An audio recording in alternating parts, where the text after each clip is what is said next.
देखा है। वकार अकेला नहीं है, वकार के पीछे हम तमाम लोग खड़े हैं। जब भरोसा नौजवानों में, और जब परिवर्तन की लड़ाई शुरू होगी वो कहां तक शुरू होगी और कहां खत्म होगी ये नहीं पता है। जब जब नौजवानों ने कुछ करने का ठाना तो निजाम बदला।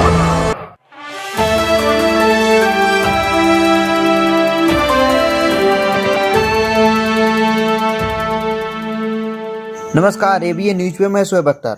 भीम आर्मी चीफ व आज़ाद समाज पार्टी के राष्ट्रीय अध्यक्ष चंद्रशेखर आज़ाद गोपालगंज के एक से एक विधानसभा क्षेत्र से पार्टी के उम्मीदवार वकार अहमद के लिए चुनावी सभा को संबोधित करने गोपालगंज के वीएम फील्ड पहुंचे। विपक्षियों पर जमकर बरसे आज़ाद।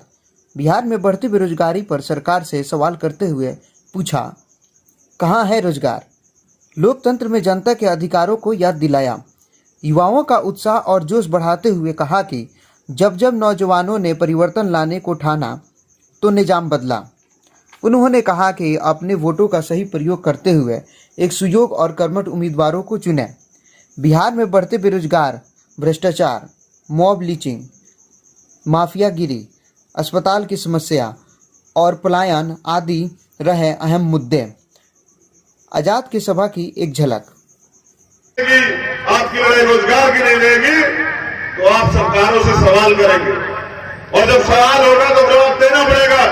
जैसे आज हम भारतीय जनता पार्टी और जेडीयू के एनडीए के गठबंधन से पूछ रहे हैं कि कहां है रोजगार, आप कहते थे 2 करोड़ रोजगार देंगे, दिए आपने? मैं इसलिए आपसे कह रहा हूं कि मैंने बिहार का दुख दर्द देखा है, और मैं राजनीतिक नहीं, मैं सामाजिक व्यक्ति हूं। और मैंने अपने जीवन को इस समाज के नाम समर्पित किया है, जिसको बहुजन समाज कहते हैं। मगर ये सवाल है आप लोगों के बीच में कि कितने बार ठगे जाएंगे आप?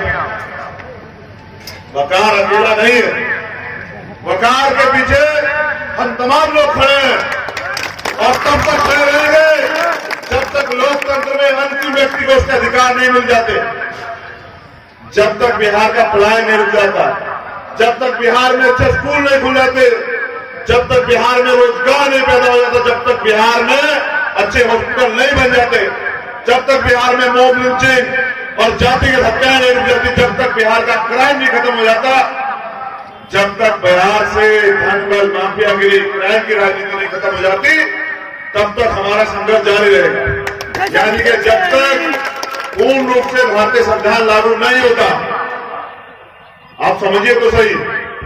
आप मुकाबले में देखिए कौन कौन लोग हैं।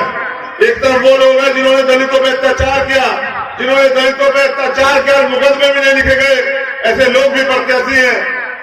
और आपके बीच एक ईमानदार, एक आपके बीच का आप जैसा नौजवान जो कुछ करना चाहता है, जो गोपालगंज में कुछ बदलाव चाहता है, जो गोपालगंज की समस्याओं से रूबरू है, और जो चाहता है कि नौजवानों को भी कुछ कर दिखाने का मौका मिले, वतन के लिए, अपने प्रदेश के लिए, अपने विधानसभा के लिए, अपने जिले के लिए।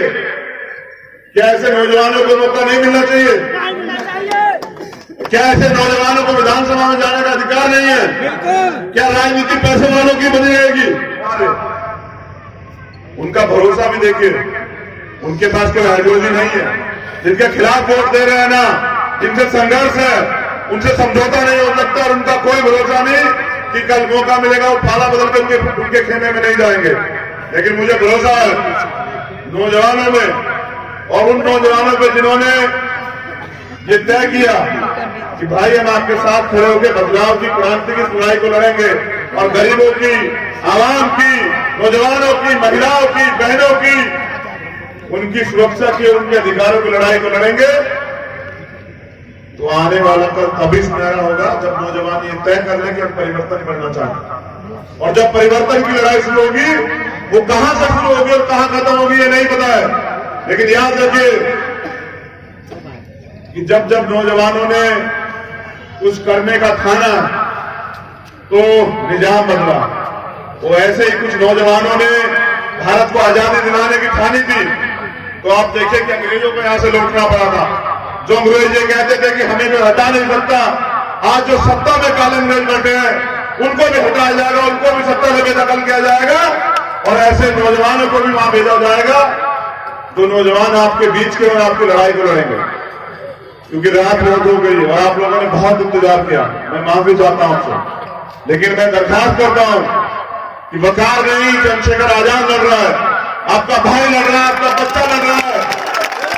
3 तारीख को जब आप वोट डालने के लिए जाएंगे तो वोट ये याद रखते हुए देना कि आपकी लड़ाई कौन लड़ रहा है।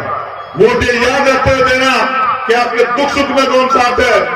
ये मत सोचना कि किसी को हराने के लिए कोई जीत जाएगा। ये याद रखना कि जब जरूरत होगी तो आपके साथ कौन खड़ा होता, चुनाव खत्म हो जाएगा, लोग अपने अपने घर चले जाएंगे, राज्य के लोग घर बैठ जाएंगे। और मैंने वकार से पूछा कि तुम जीत के क्या करोगे, और वकार ने मुझे कहा कि जीतूं या हारूं, लेकिन पूरे 5 साल फील्ड में रहूंगा भैया, किसी एक भी व्यक्ति को निराश नहीं करूंगा, किसी भी एक व्यक्ति को अकेला नहीं रहने दूंगा। तो इसके जज्बे पे, इसकी हिम्मत पे, इसकी काबिलियत पे मुझे कोई शिकायत नहीं, कोई शिकवा नहीं, और कोई ना इत्तेफाकी भी नहीं है। मुझे भरोसा है कि मेरा भाई जो है यह आने वाले कल का सूरज है, आने वाले कल का इतिहास है। आने वाले कल में गोपालगंज वकार के नाम से जाना जाएगा। मुझे 3 तारीख को कौन सा साहब, कौन सा साहब, मुझे सुनने के लिए बहुत बहुत शुक्रिया।